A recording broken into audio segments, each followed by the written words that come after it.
Kumusta? Ready na ba kayo para sa isang malalimang usapan? Ngayon, sisilipin natin ang isang bagong pag-aaral galing UK. Tinitignan nito kung ano ba talaga ang nararamdaman ng mga kabataan, yung mga 16 to 21 years old, tungkol sa internet at social media. Ang sources natin galing sa The Guardian, tsaka mga notes mula sa British Standards Institution.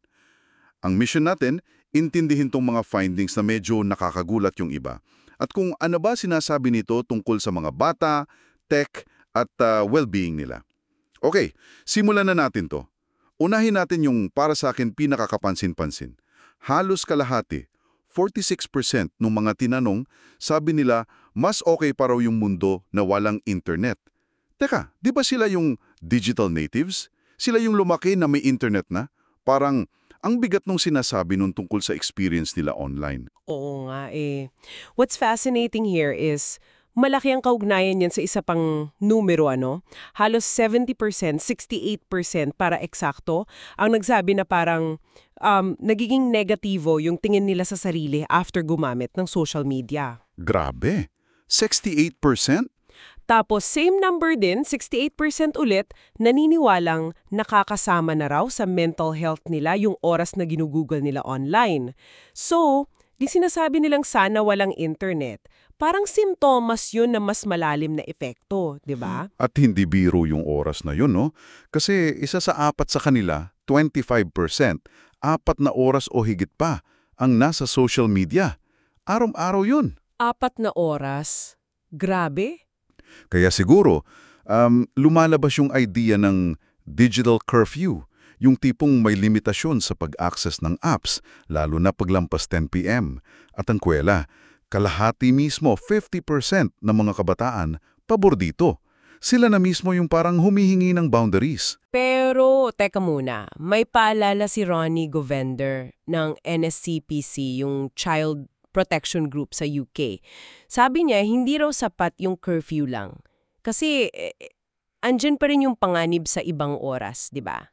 Oo nga naman. Ang mas mahalaga raw, sabi niya, yung pag-focus ng mga tech companies tsaka gobyerno na gumawa ng mga site na mas ligtas at hindi gaanong nakaka-addict. Yung tinatawag na safe by design. Kumbaga, dapat sa umpisa pa lang ng paggawa, safe na. Hindi yung remedy na lang sa huli. Ito rin yung point ni Andy Burrows ng Molly Rose Foundation. Gets ko. May nabanggit pa nga na parang pinag-iisipan na ng gobyerno nila, ni Technology Secretary Peter Kyle, na gawing required na yang mga cut-off time na yan. Oo, mukhang sineseryoso na nila. Tapos meron pang isang layer dito, no? Yung issue ng pagiging hindi tapat. Medyo nakakaalarma yung mga numero. 42% ang umamin na nagsisinungaling sila sa magulang nila tukol sa ginagawa nila online. Wow! 42%. Tapos, ganun din karami, 42% din ang nagsinungaling tungkol sa edad nila. Tapos ito pa, 40% may decoy o burner account daw. Alam mo yun, yung mga extra account. Oo, yung mga pangtago. Tapos, 27% nagpanggap na ibang tao at 27% din nag-share ng location nila sa mga estrangero. Parang ang daming red flags, no? This raises an important question talaga. Bakit kaya? Bakit nila to ginagawa? Siguro, may kinalaman to sa mga nakikita nilang content na hindi angkop para sa kanila. Dito pumapasok yung sinabi ni Andy Burrows tungkol sa mga algorithm. Yung mga programa na nagsusuggest ng content na minsan pwedeng dalhin yung bata sa mga rabbit hole ng mapanganib na bagay kahit di nila sadya. Yung parang bigla ka na lang napupunta sa kung saan-saan online. Oo, eksakto. Kaya malakas yung panawagan na dapat kumilos na yung mga tech companies at gobyerno. Hindi pwedeng iasa lang sa bata o magulang. Tsaka, wag nating kalimutan pinalala pa to ng pandemic, di ba? 75% sa kanila nagsabi na mas tumaas pa yung oras nila online noon. O nga nung naka-lockdown tayo. So, ano ba ang pangkalahatang takeaway natin dito? Para sa akin, malinaw na hindi lang simpleng pagkairita. May malalim na pagkadismaya yung mga kabataan sa UK sa estado ng internet ngayon.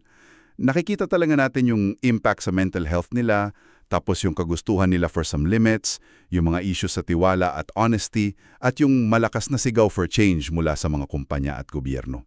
Tama. At kahit sa UK itong pag-aalal, parang universal yung mga tanong na binubuksan nito para sa ating lahat, di ba?